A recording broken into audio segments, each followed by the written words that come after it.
The courtroom wasn't just full, it was packed to the walls, humming with quiet tension. Reporters, child advocates, and concerned citizens crowded the benches, and even the overflow room had people watching via closed-circuit monitor.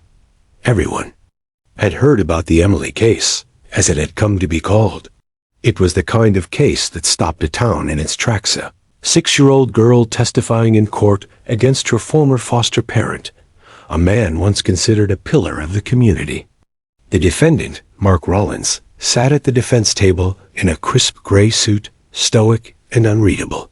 His reputation as a generous, soft-spoken community volunteer had shielded him for years. But behind the white picket fence and cheerful neighborhood barbecues, authorities now believed, was something far more sinister. And today, for the first time, the public would hear from the child at the center of it all. Emily Hayes was only 6 years old, but the weight of the courtroom seemed to fall squarely on her small shoulders. She entered through a side door, led gently by her child advocate, her hand clutching a threadbare stuffed rabbit. Her brown hair was tied back with a pink ribbon, and she wore a yellow dress with daisies stitched at the hem. She looked like any other little girl, until you saw her eyes. They were tired, not from a lack of sleep, but from the kind of fear that doesn't belong in a child's world. The kind that leaves shadows under eyelids and silence behind smiles. People leaned in, instinctively holding their breath as she was sworn in. The judge's voice softened as he spoke to her directly. "Emily, do you know what a promise is?" She nodded once. "Can you promise to tell the truth today?" She hesitated just for a moment, then nodded again. The prosecutor, a woman named Claire Rosen, approached slowly. She knelt beside Emily's seat, her tone as gentle as the breeze through an open window. "Hi, Emily. I know this is a really big room with a lot of people, but you're very brave for being here. You remember me, right?" Emily nodded. Still, she didn't speak. "That's okay," Claire said, not missing a beat. "You don't have to say a lot, just what you feel. That's more than enough." Behind Emily, just a step out of frame from most in the gallery, sat someone unexpected, a black Labrador named Bear, wearing a vest that read Therapy K9 Unit in bright yellow letters. Bear was there with Officer James Tully, his handler and partner, for the last 5 years. This was not Bear's first time in court, but something about this case felt heavier. The decision to allow Bear into the courtroom had sparked controversy. The defense argued it was manipulative, that it would sway the jury emotionally. But the judge, citing research on the calming effects of therapy animals on traumatized children, had allowed it. The court is a place of justice, he'd ruled, but it must also be a place of safety, especially for a child. As Emily took her seat, Bear gently placed his head on her feet. Emily, without being told, reached down and stroked his ears. Her hands stopped shaking. Still, she hadn't spoken yet. Claire asked a few more basic questions. Her name, her favorite color, her school. Emily responded with barely audible answers, one word at a time. It was enough to meet legal requirements, but not enough to move the needle. Claire glanced subtly toward Bear.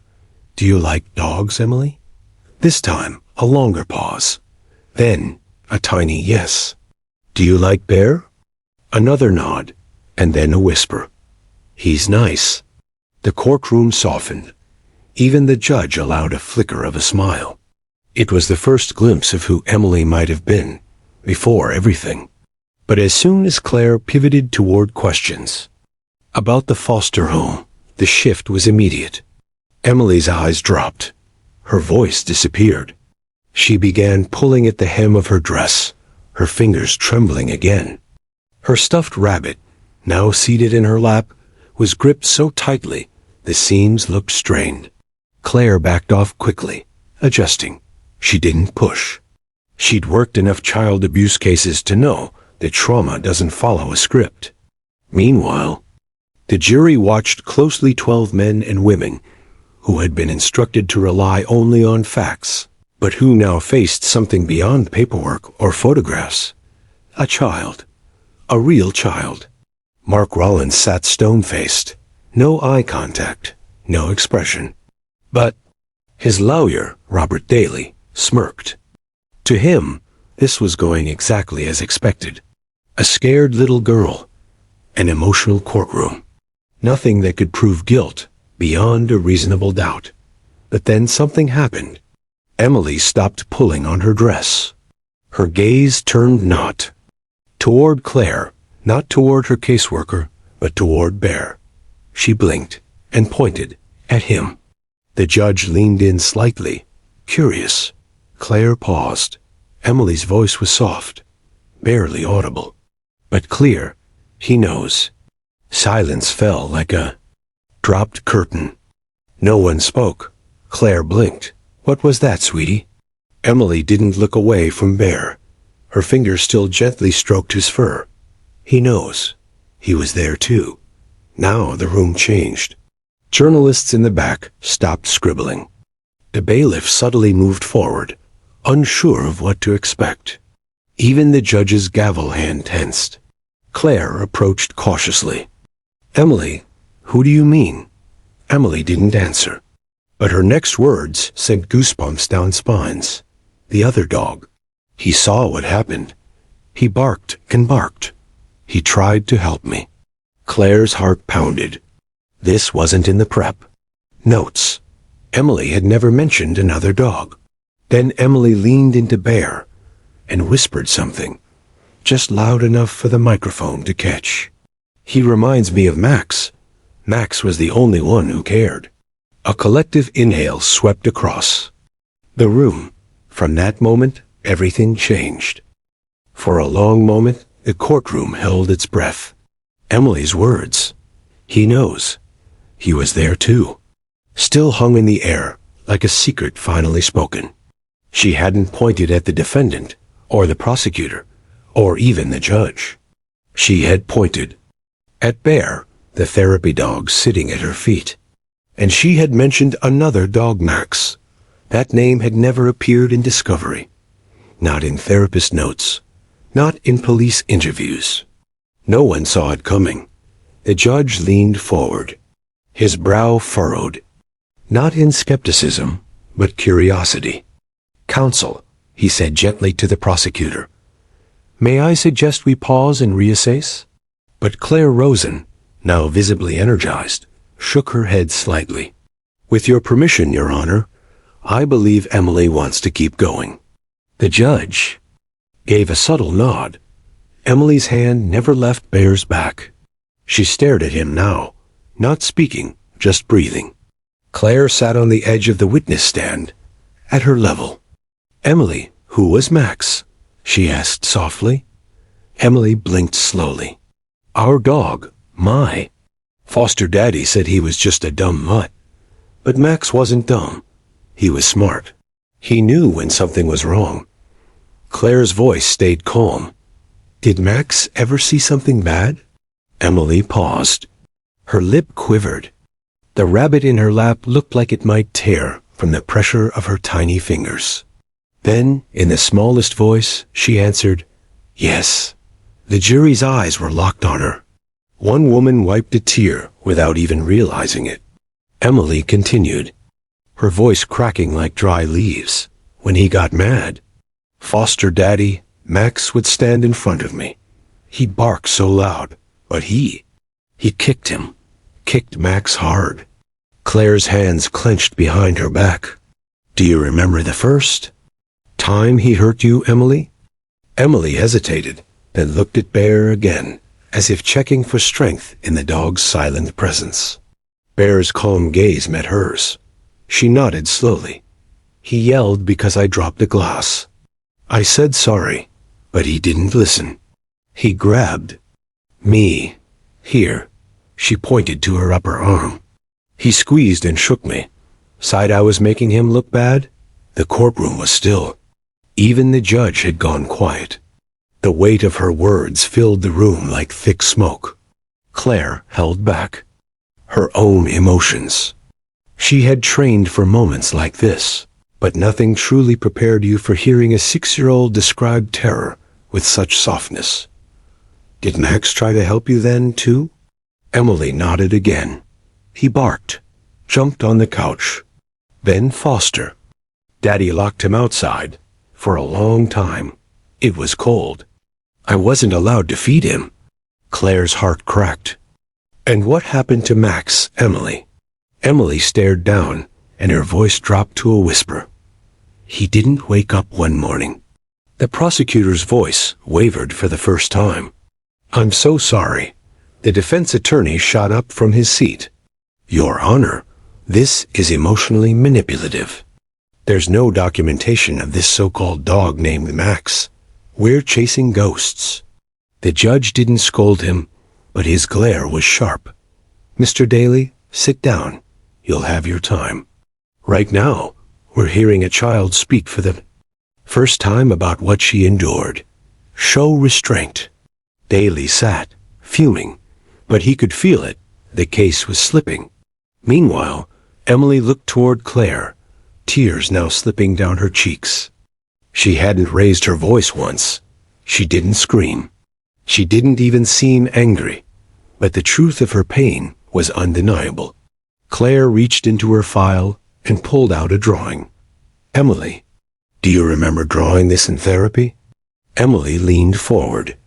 It was a crayon sketch of a house, a stick figure girl with a sad face, and beside her, a dog with a heart drawn around him. In the corner, a shadowy figure scribbled in black crayon, almost violently. Emily nodded. That's me. And Max? That's him. She pointed to the black figure. The prosecutor's voice steadied. Emily, why did you draw him in the corner? Because that's where he watched me from. Always watching. Even when I cried. That statement made something click, not just for the jury, but for Claire. She could see them shifting. This wasn't just a scared child anymore. This was a witness small, but with a memory etched deep in her bones. Emily, can I ask? You something else? Claire said, her voice lowering even more. Yes. Why did you say that Bear knows? Emily looked up, and her expression was different now. Still fragile, but holding something. Firmer, stronger. Because when I'm scared, Bear stays. Like Max did, he doesn't look away. Tears welled up in Claire's eyes, but she blinked them back. She needed to stay strong for Emily. That's very brave of you to say. Emily looked down again. I didn't want to tell. Foster Daddy said bad things would happen if I told. But Bear makes me feel like it's okay. Claire gently rested her hand on the edge of the stand close enough for Emily to see. It far enough to give her space. You did the right thing, Emily. You're safe now. And we believe you. The judge cleared his throat, subtly dabbing at his eye with a handkerchief. We'll recess for lunch. Court is adjourned for 1 hour. The gavel fell. But even after the official noise of court ended, no one moved. Emily slid off the chair and knelt beside Bear, wrapping her arms around him tightly. He didn't move, just sat, as if carved from patience. Claire turned to leave, but paused at the door and looked back. The gallery hadn't seen the most brutal evidence yet. No medical testimony, no photos, no timelines. But something in their faces had shifted. They had heard truth. And it had come not from a screaming victim or a dramatic witness, but from a 6-year-old with a trembling voice and a therapy dog who never left her side. While the courtroom emptied for the lunch recess, Emily stayed where she was on the floor, curled up against Bear. Her small arms were looped around his thick neck, her cheek resting gently on his fur. Her caseworker, Miriam Barnes, sat nearby, but didn't interfere. She knew better than to break the moment. For Emily, Bear wasn't just a dog. He was safety made real. Officer James Tully, Bear's handler, stood quietly at the edge of the room, watching the two. He'd worked with Bear for years trained him to assist veterans, trauma victims, even children in hospital burn units. But Bear had never responded to someone quite like this. Since the moment they met, he'd shadowed Emily like a guardian. No barking, no tricks, just presence. Loyal, calm, steady. And Emily had responded. She didn't speak to adults, but she spoke to Bear. James stepped forward cautiously, kneeling next to them. "Hey, Emily," he said gently. "Bear's getting hungry. You want to help feed him?" Emily looked up at him, then down at Bear. For the first time all morning, her face cracked into the smallest smile. "Yes," she whispered. Miriam stood, relieved. "That's a good idea." Downstairs in a quiet hallway, James handed Emily a small plastic container filled with kibble. Bear sat patiently in front of her as she scattered the food into a collapsible dish. Then something remarkable happened. Emily spoke to Bear. "It's okay now," she whispered. "You can eat." James and Miriam exchanged glances. The moment was pure magic, but it was also painful. It showed what Emily could be when she wasn't drowning in fear, when she felt in control. Bear nibbled from his dish, and Emily sat on the floor beside him, humming softly. James crouched again. "Emily, did you know Bear helps kids who've been through scary things?" She nodded. "Like me?" "Yeah," he said, "just like you, but you're really brave." She shrugged. James smiled. "You know how?" "Bear stays calm, even when people yell or cry?" She nodded again. "Well, he does that because he wants kids to know he's not scared, so they don't have to be either." Emily looked down at Bear. "He's not scared?" "No, not even a little." A long pause. Then, as though it was the most casual thing in the world, she asked, "Will I have to go back to him? The bad one?" Miriam's heart sank. "No, honey," she said softly, kneeling beside her. "You'll never have to see him again after this?" Emily looked up with wide eyes. "Promise?" Miriam looked her in the eye. "Promise." Bear gently licked Emily's hand. She giggled quietly, and in that moment, the adults knew they were seeing a part of her that had been buried deep. Back upstairs, the jury hadn't returned yet, but the courtroom was already buzzing again. People were whispering about the girl and the dog. Reporters were writing furious notes, sensing this trial wasn't going to be just another headline. It was going to mean something. Claire Rosen, the prosecutor, sat alone in the hallway outside the courtroom reviewing her notes. She'd handled dozens of abuse cases, but this was different. Emily wasn't just a victim, she was the voice for others too afraid to speak. And Bear? He wasn't just a prop or a comfort tool. He was part of the testimony. She flipped back through the therapist notes, trying to find anything referencing a dog named Max. Nothing. She pulled out her phone and called Detective Owens, the lead investigator. "Owens," a gruff voice answered. "Hey, it's Rosen. Quick question. Did you ever find any record of a dog at the Rollins house?" "Dog?" he repeated. "Not that I recall. Didn't see one when we searched." "Why?" "Emily mentioned one today in court. Said his name was Max. Said he tried to protect her." There was a pause. "Wait," Owen said slowly. "Actually, hold on." Claire waited, the hallway, bustling around her.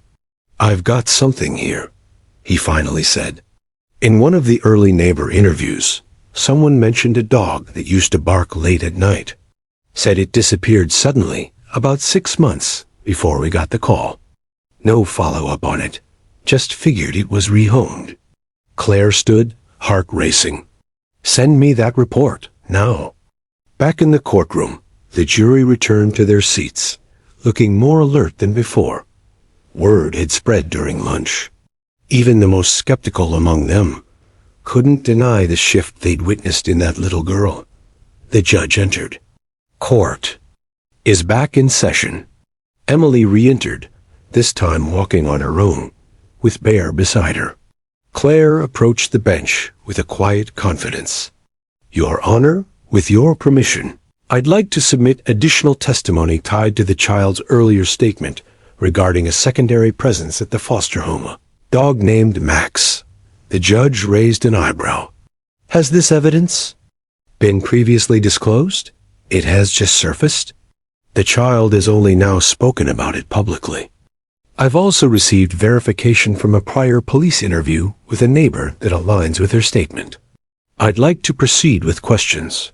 The defense grumbled, but didn't object. The judge nodded. "You may proceed." Claire turned to Emily. "Emily, when Max barked, did that make things worse or better?" Emily's brow furrowed. "Worse for Max, but better for me." "How so?" He tried to stop him. "He bit foster daddy's pants one time. That's when he got kicked. Was Max ever nice to you?" Emily nodded slowly. "He slept by my door. He licked my face when I cried. I told him secrets." "What kind of secrets?" Emily looked down. "I told him I wanted to run away, but I didn't know where to go." Silence again. Claire took a deep breath. "And now Bear is here. What does Bear do for you?" Emily looked up and finally gave the answer that no one expected, but everyone would remember. "He listens without hurting me." Even the court reporter paused for a moment before resuming typing. That sentence cut through every legal argument, every piece of evidence, every doubt. It was more than testimony. It was a reckoning. Bear lay at her feet, silent, loyal, immovable. And the truth stood beside him, wrapped in a yellow dress, and the scars of a childhood interrupted, but not broken. The gavel had barely echoed through the courtroom before the tension returned thicker this time, like a fog that rolled in behind every whispered word. After Emily's calm declaration, "He listens without hurting me," even the most hardened legal professionals struggled to keep their emotions in check. For the jury, it was no longer a matter of law versus doubt. It was a matter of belief. And the belief was settling in deep. Judge Halvorsen, an old hand at high-profile trials, adjusted his glasses, his expression unreadable. But behind the stoicism, even he felt the ripple Emily had caused. Her words weren't just testimony. They were a quiet revolution inside a courtroom built for rules, not heartbreak. Claire Rosen, standing by the witness box, didn't rush. She had learned not to fill the silence when a child finally spoke. It was in those silences that juries did their deepest thinking. She flipped one page of her notepad, though she didn't need it. "Emily," she asked softly, "you said earlier that Bear knows. What does he know?" Emily's hand still rested on Bear's back. The dog hadn't moved an inch since she'd taken her seat again. She looked down at him, then up at Claire. "He knows what it feels like to be scared, and to still stay." A few jurors shifted in their chairs. One man, in his 60s with a silver beard, blinked hard and looked away. Another juror mid-30s, mother of two, nodded slightly, her arms crossed tightly. Claire approached the question differently now. Less like an attorney, more like someone earning a child's trust. "Did Bear remind you of Max because of how he protected you?" Emily shook her head. "Not just that." Claire waited. Emily's voice was soft. "Max saw everything, but he couldn't talk. No one listened to him. I thought Bear was like Max, but people listened to Bear." Claire glanced at the judge, who gave her a subtle nod. The courtroom had changed. It wasn't just about abuse now. It was about belief, about bearing witness to something no child should ever have endured. Claire turned back to the girl.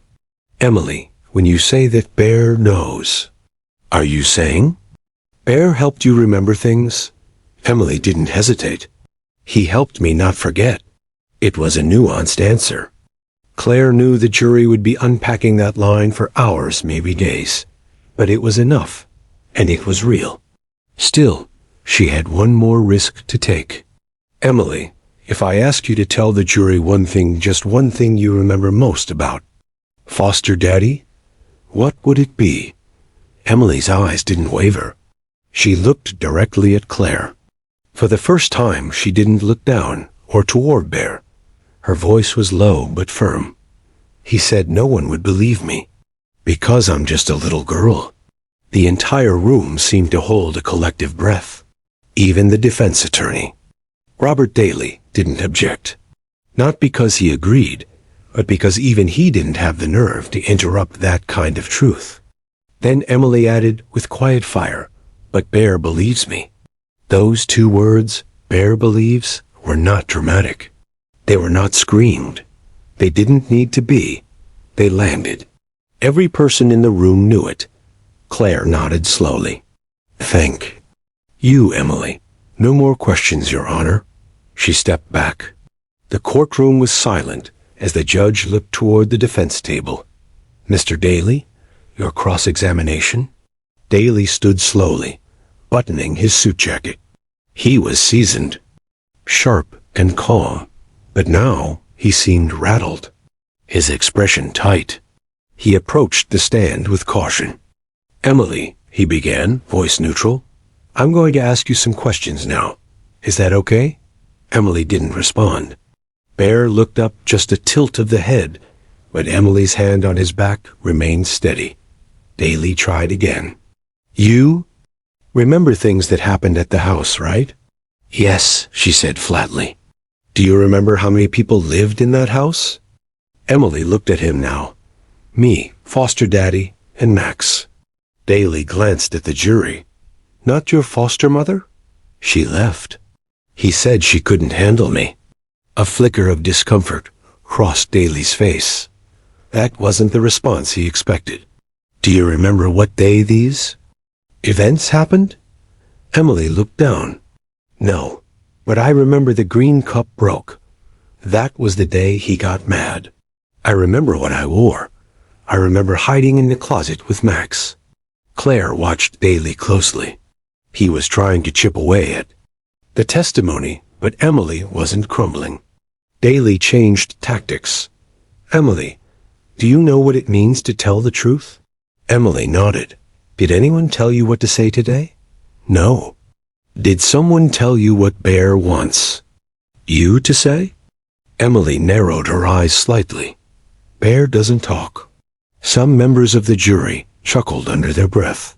The tension cracked, if only for a moment. Daly smiled tightly.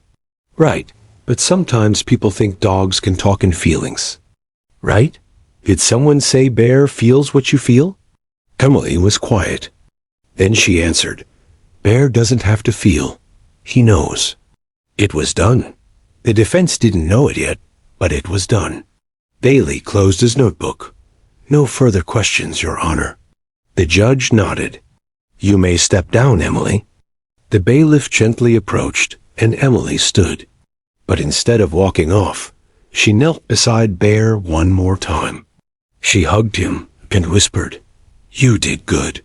Bear let out a soft sigh, almost a release of breath after hours of perfect stillness.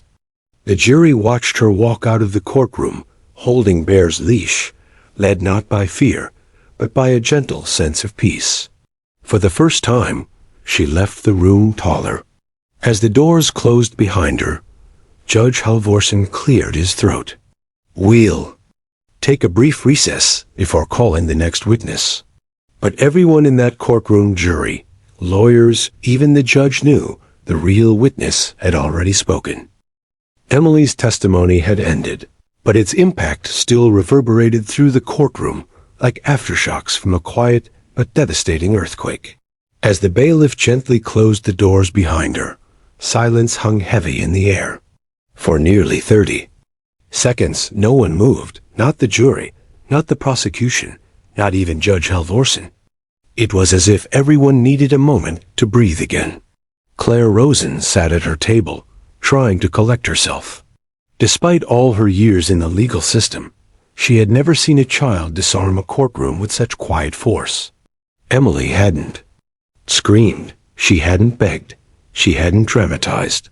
But she'd told the truth with just enough clarity, just enough innocence, and just enough weight to rip through the wall of skepticism that often surrounds abuse cases. And Bear, the dog, had never made a sound, but somehow he had spoken volumes. Judge Halvorsen leaned forward. "Ms. Rosen, do you have another witness ready?" Claire stood. "Yes, Your Honor. The state calls Dr. Sarah Lennox." Doctor. Lennox was a child psychologist who had been working with Emily for the past 4 months. She entered the courtroom carrying a folder and a calm professional presence. She was not here to make the jury cry. She was here to explain what they had just witnessed. After being sworn in, she took her seat and adjusted the microphone. Claire stepped forward. "Dr. Lennox, you've been treating Emily Hayes since she was placed into state custody. Can you describe her psychological state when you first met her?" Dr. Lennox nodded. Emily was experiencing high levels of post-traumatic stress nightmares, avoidance behaviors, and severe selective mutism. She rarely spoke, even in safe environments. Eye contact was minimal. She responded to very few adults, and her play was often repetitive and withdrawn. And in your professional opinion, was this consistent with trauma? Yes, her behavior was strongly indicative of long-term exposure to fear-based conditioning, being threatened, manipulated, and punished. Emily had learned silence as a survival mechanism. Claire nodded. How did the introduction of Bear affect her behavior? Dr. Lennox smiled gently. Bear changed everything. From the first session, Emily responded to him. She spoke to him in whispers. She allowed him to sit near her. Eventually, she would only speak in sessions if Bear was present. He became her bridge to safety. Was that response typical? Not exactly. Some children respond to therapy, animals, but the intensity of Emily's connection with Bear was rare. I believe Bear helped her regulate her emotions in a way that no human could. He didn't judge her. He didn't pressure her. He just stayed. Claire moved closer. Earlier, Emily said that Bear helped her not forget. Could you elaborate on what that means from a psychological standpoint? Dr. Lennox opened her folder. In trauma survivors, especially children, the brain often suppresses or fragments memories to protect itself. But when emotional safety is restored, those memories can begin to re-emerge. In Emily's case, Bear served as a stabilizing presence. With him, she felt strong enough to face what had been buried. There it was. The explanation the jury needed. The science behind the emotion. Claire continued. You've reviewed Emily's drawing of Max, the dog she said lived at the foster home? Yes, Dr. Lennox confirmed. In her early sessions, Emily drew multiple versions of that same picture, a dog between her and a shadowy figure. She repeatedly associated that dog with protection. The emotional language in her artwork was consistent with real experiences. Could a child fabricate a story like this about a dog protecting her, being kicked, disappearing? Dr. Lennox shook her head firmly. Unlikely. Children Emily's age don't possess the cognitive complexity to invent that kind of consistent emotional narrative over time. Fabrication tends to shift, lose detail, or exaggerate. Emily's story has remained stable and heartbreakingly honest. Claire glanced at the jury, where several members sat frozen. Then she turned back to the witness. One final question, Dr. Lennox. In your opinion, is Emily's testimony credible? Dr. Lennox didn't hesitate. Completely.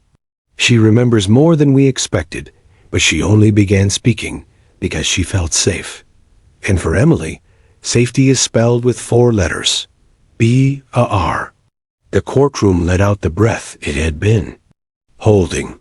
No further questions, Your Honor, Claire said, stepping back. Daly, the defense attorney, stood slowly. He looked less confident than earlier, like a man trying to push back a tide with an umbrella. Dr. Lennox, he began, You said that Bear helps Emily remember. Isn't it possible that this influence also suggests memories? That she's projecting what she wants to remember?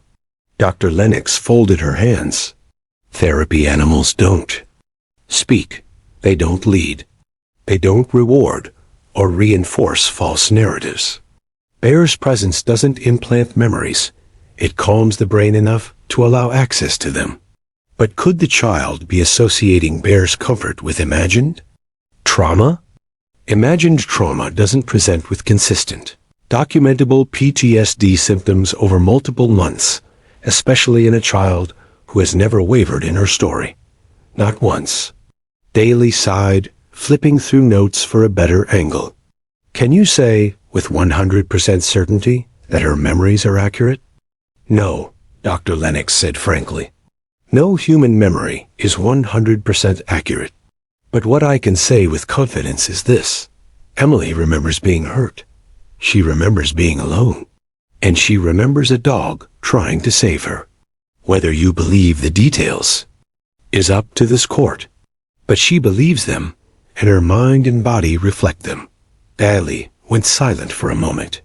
Then he nodded, defeated. No further questions. The judge nodded. Thank you, Dr. Lennox. You may step down.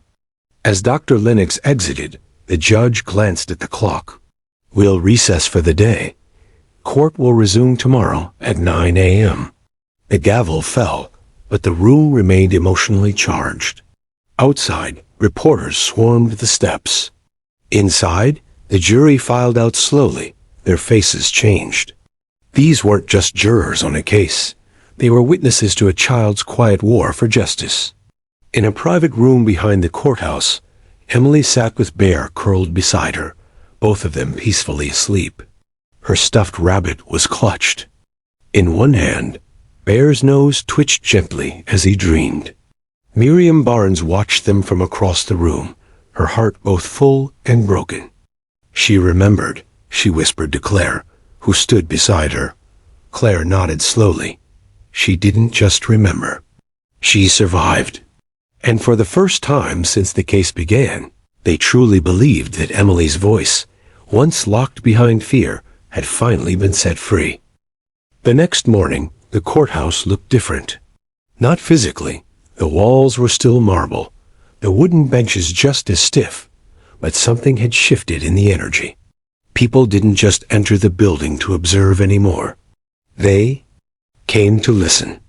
Outside, reporters stood shoulder to shoulder, aiming cameras at every attorney, officer, or social worker who passed. A headline was forming, one no longer about a legal battle, but about a little girl and a dog that made the world stop and listen. Inside, Claire Rosen reviewed her notes methodically, but her thoughts kept returning to one image. Emily asleep beside Bear, finally at peace.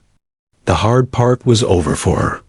Now it was Claire's turn to finish the job. Across the aisle, defense attorney Robert Daly looked less composed than usual. The slight tremble in his hand as he shuffled papers wasn't nerves. It was the slow unraveling of control. He had spent years building a career on breaking apart testimonies, finding cracks, exposing exaggerations. But Emily's testimony hadn't come with theatrics or anger. It had come with raw, understated honesty. And Daly had nothing sharp enough to cut through that. Still, he wasn't finished. Today, he would try to repair what had been broken. In the minds of the jury, all rise, the bailiff called as Judge Halvorsen entered. Good morning, the judge said, his voice neutral but tight. Let's resume. Claire stood. Your Honor, the state rests its case. Judge. Halvorsen turned to Daly. Defense may proceed. Daly stood slowly, buttoning his jacket. The defense calls Dr. Everett Bransfield. A quiet murmur rippled through the room. Bransfield was a known figure in the psychological field, an expert witness who had testified in several abuse cases across the country. Often cold and clinical, he was brought in by defense teams to poke holes in emotional testimonies with scientific detachment. Dr. Bransfield took the stand, expression unreadable. After being sworn in, Daly approached. Dr. Bransfield, you've reviewed Emily Hayes' psychological file and the court transcripts from yesterday's testimony, correct? Yes, the man replied, in full. Daly turned slightly toward the jury. Based on your professional opinion, do you believe the child's testimony is credible? Bransfield leaned forward. The testimony is emotionally compelling. However, emotionally compelling does not equal reliable. Children are highly impressionable, especially children with trauma backgrounds. A chill moved through the courtroom. Explain, Daly said. Therapy animals, while helpful, may act as emotional anchors. A child may begin to associate feelings of safety with the animal, and, unconsciously, build or reshape memory to align with that comfort. So Emily may believe her story, but not because it's entirely factual. That is possible, especially considering her age and trauma. Memory is malleable at that stage. Daly nodded. Could her story have been influenced, unintentionally, by adults or even the presence of Bear? Potentially. There's a fine line between comfort and suggestion. Claire stood. Objection. Speculative. Sustained, the judge said. Dr. Bransfield, please speak within the bounds of your analysis, not hypotheticals. Daly pivoted. In your report, you said Emily's story lacks temporal anchoring. Can you clarify? Yes, Bransfield answered. She mentions events like a broken glass or a closet, but doesn't identify dates, times, or sequences. That's common in trauma, but makes it difficult to verify specific claims. Daly looked satisfied. He sat. Claire rose and approached. Dr. Bransfield, you said Emily's memories may be malleable due to trauma. Isn't it also true that trauma victims, especially children, often experience fragmented recall that becomes clearer when they feel safe? Yes, and therapy dogs like Bear have been clinically proven to reduce stress. Responses in children? Correct? Correct. Is it possible that the presence of Bear helped her recall real memories, not create new ones? Bransfield paused. It is possible, yes, Claire pressed. So you don't dispute that what Emily described could have happened? I'm not here to confirm or deny the events, only to analyze the psychological context. And within that context, Claire said, locking eyes with him, does Emily display consistent signs of a child who has experienced abuse? A long pause. Yes, he finally said. Her symptoms are consistent. Thank you. No further questions. Claire returned to her seat, and Bransfield left the stand. She glanced at the jury. Several members had their hands folded, heads tilted, absorbing, evaluating. A few were visibly uncomfortable, but none looked unconvinced. Daly stood. Again, the defense calls its final witness. The defendant, Mark Rollins. Gasps echoed. Even Claire was surprised. She hadn't expected Rollins to testify. It was a risky move and a desperate one. Rollins entered the stand slowly, expression blank. After being sworn in, Daly approached. Mr. Rollins, did you ever abuse Emily Hayes? No, Rollins said. Never. Did you ever physically discipline her? I raised my voice. I took away toys, but I never hurt her. Did you own a dog named Max? Rollins's jaw tightened. Briefly, a rescue dog. Aggressive. We gave him away. To who? I don't remember. Claire watched. His hands, they were twitching. Daly continued. Did Emily ever complain about your behavior? Never. She was quiet. Withdrawn. We tried to help her. She just didn't adjust. Claire stood. Permission to cross? The judge nodded. Claire walked forward, her voice calm. Mr. Rollins, where did Max sleep? I don't remember. She says he slept outside her door, maybe once or twice. Emily says Max barked when you hurt her. I didn't hurt her. She also says Max was gone after one night where she dropped a glass. You say you gave him away, but there's no vet record, no shelter receipt, no name of a new owner? I didn't keep a receipt for a dog. Claire let the silence linger. You said Emily was quiet and withdrawn. Did you tell your wife that? My wife left. She couldn't handle the child. But she told investigators you grew cold, that you yelled, that she worried about Emily. Rollins tensed. She lied. Everyone's lying but you? I was the only one trying to keep that house together. Claire stepped back slowly. No further questions. Judge Halvorsen looked over the room. The court will recess until closing arguments tomorrow morning. The gavel hit. But inside every juror's mind, the closing argument had already begun. The air in the courtroom felt heavier than ever. It wasn't just the weight of justice. It was the collective burden of emotion, memory, and truth, all pushing toward one inevitable conclusion.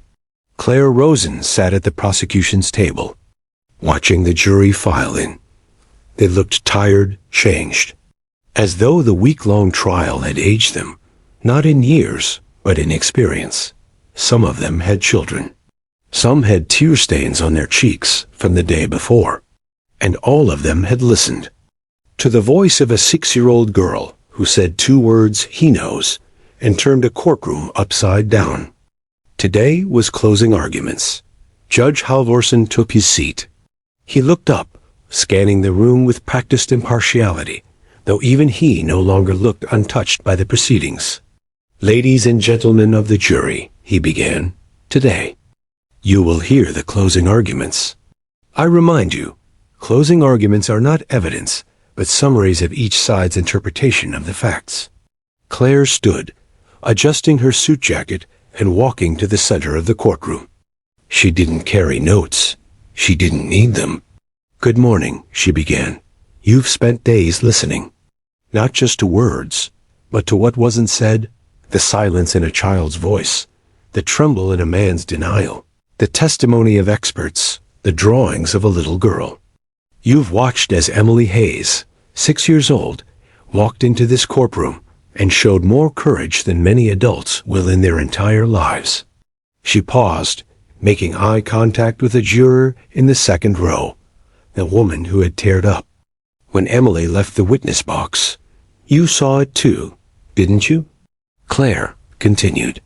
You saw how she clutched that stuffed rabbit like a lifeline. You saw how she placed her tiny hand on Bear's back like he was her anchor in a storm. You heard her say those 2 words, "He knows." You felt the room change, the air shift, the weight of that truth settle on your chest. Claire walked slowly across the front of the room.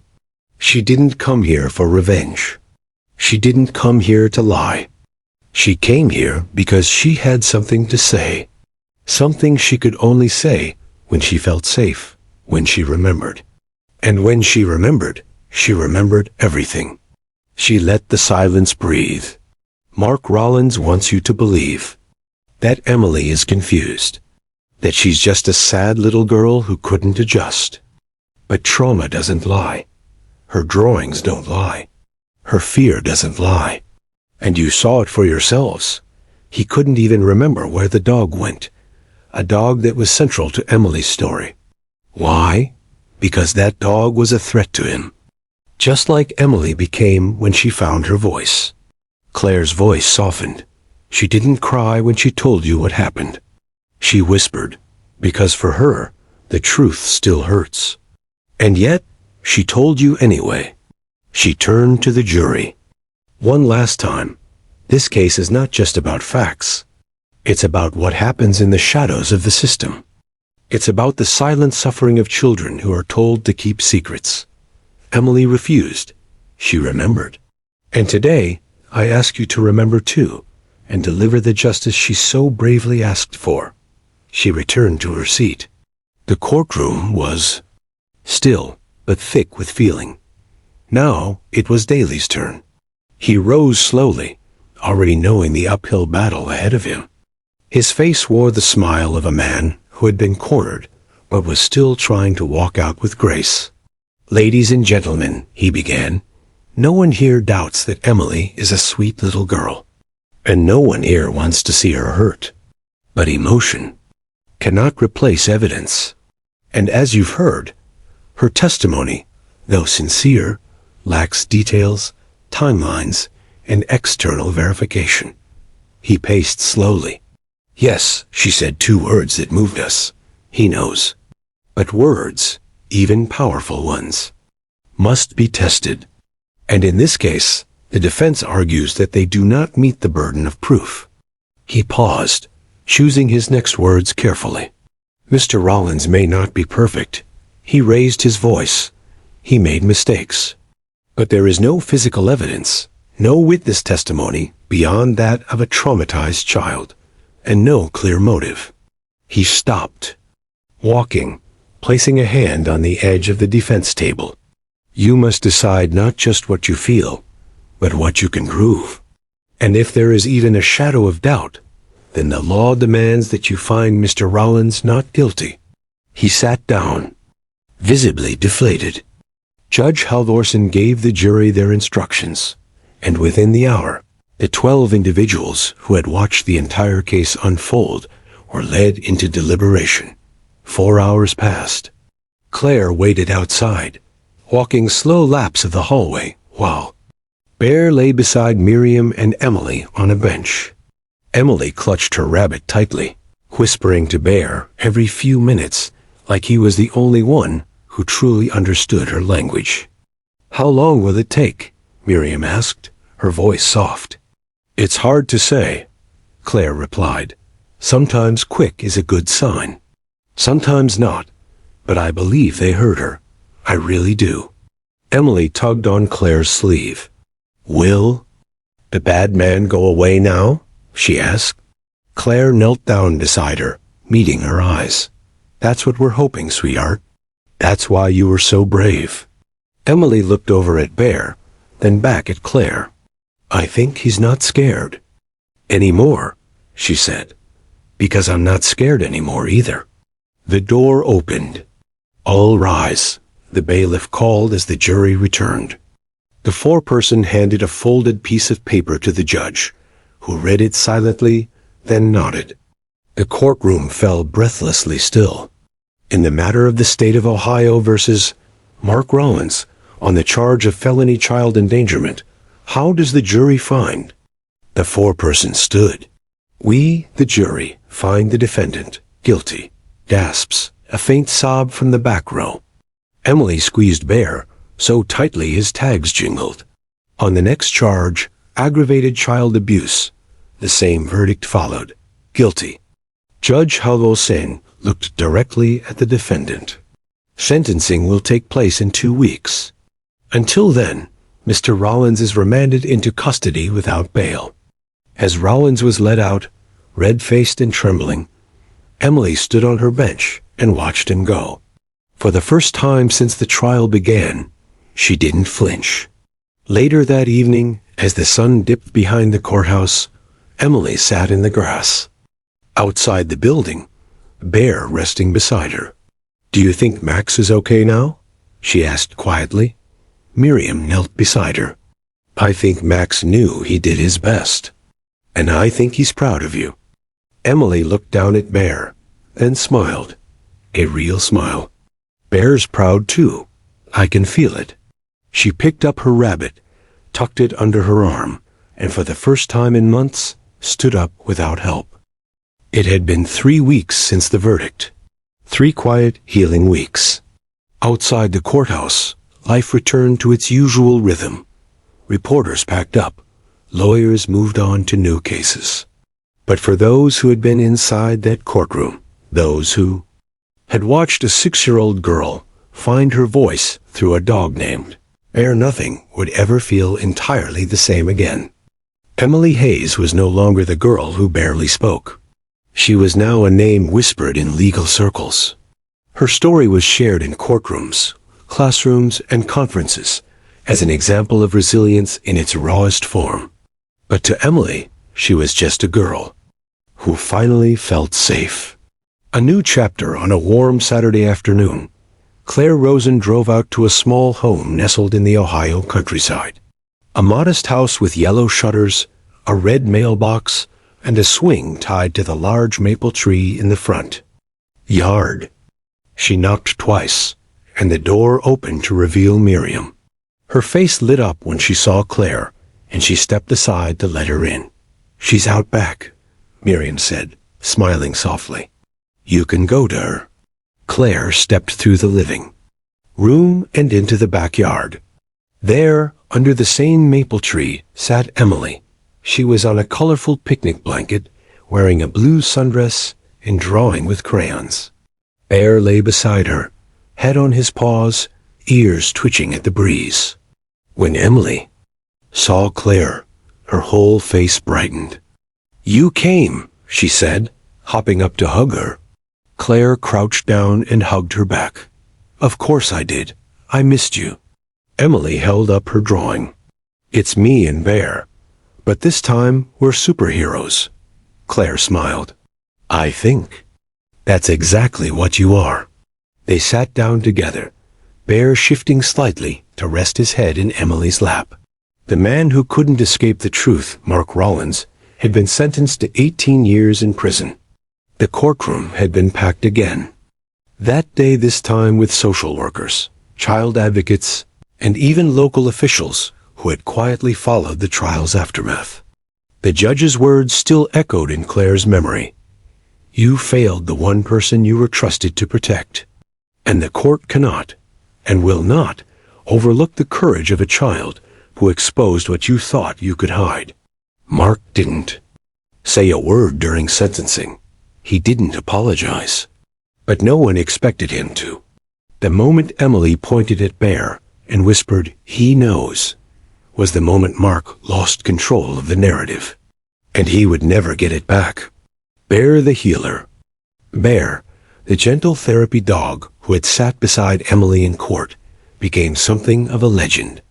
The police department received hundreds of letters and emails from families across the country asking if Bear could be sent to help other children. His handler, Officer Jenna Moore, was overwhelmed but proud. "We always knew Bear was special," she told a local news station, "but none of us were prepared for what he did in that courtroom. He gave a child the courage to remember." Bear was formally honored by the city with a Service Above Duty award. Emily attended the ceremony, wearing a dress with little golden paw prints on it, and helped hang the medal around Bear's neck. The crowd gave them both a standing ovation. The child who changed the system, Emily's case, became a turning point in how courts handled young witnesses. Inspired by her courage, lawmakers in Ohio introduced Emily's Law, a bill that would allow certified therapy animals to accompany child witnesses in abuse trials statewide. The law passed unanimously. Claire was invited to speak at the signing ceremony. "I didn't win that case," she said during her speech. "Emily did. Bear did. Courage won. And now, every child who walks into a courtroom scared and silent will have a little more hope than the child before them." Healing beyond headlines. Despite the media attention, Miriam worked hard to give Emily a normal life again. School resumed slowly, with short half-days and a therapy counselor on site. Emily was placed in a smaller classroom with patient teachers, and Bear visited once a week. Her nightmares, once frequent and violent, came less and less. She started talking in full sentences again. Her drawings shifted from storm clouds and locked doors to parks, stars, and sunflowers. Sometimes she would whisper to Bear about the broken glass or the dark closet. But now she could talk about it without fear, because now she knew the monster was gone. A whisper heard around the world one afternoon. Claire received a letter in the mail. It came in a light blue envelope with shaky handwriting and a Canadian stamp. Inside was a letter from another little girl. "My name is Lila. I saw Emily on the news. I was scared too. But now I told my teacher. because if she can say it, so can I. Claire folded the letter slowly, her throat tight. Emily's whisper hadn't just changed one courtroom. It had become a ripple, reaching further than any of them imagined. The bench behind the courthouse, where few people ever went, a small wooden bench, had been installed beneath a flowering dogwood tree. It bore a small bronze plaque, for Emily and Bear, because truth has a voice and courage has a name. Claire visited it sometimes, alone, sipping coffee while thinking about all the children like Emily who never got to speak. But now, thanks to one brave little girl, more of them would. One final walk that evening, as the sun dipped low and painted the sky with tangerine and lavender. Emily, Miriam, and Claire walked Bear down the old courthouse steps one last time. Emily paused at the top, her eyes scanning the windows of the place where it all happened. She turned to Claire. Will other kids still be scared? Claire nodded honestly. Sometimes. But will they be okay? Claire knelt, brushing a strand of hair behind Emily's ear. They'll be better, because of you. Emily looked at Bear, who wagged his tail gently. She leaned down and whispered something in his ear. Claire smiled. What did you say to him? Emily grinned. I told him he can rest now. We did it.